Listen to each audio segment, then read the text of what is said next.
guys, dito guys na marami dito tao dati gatambay. Tourist attractions dati, ngayon wala na. Nag-ano na siya. Pinagsawaan na. O, parang dadaan lang yung kasikatan tapos wala na.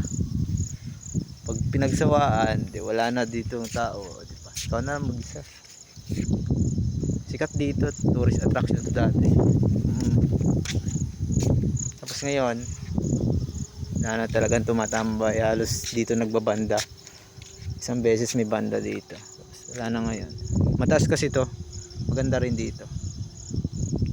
So nakakasawa din siguro kasi yung mga gasolina, aksaya sa gasolina minsan kasi medyo malayo siya pero sa taas siya ng bundok, sa taas ng bundok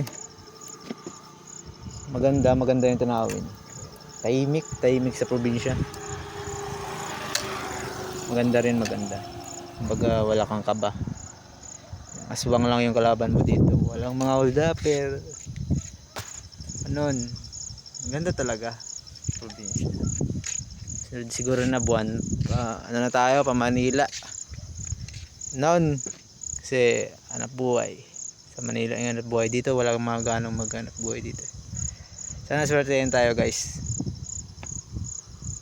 swertein tayo sa buhay, sa hanap buhay, sa pera. Yun lang,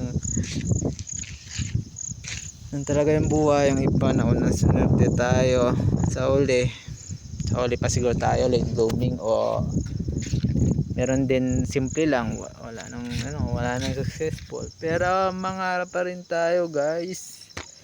Let's go, diba?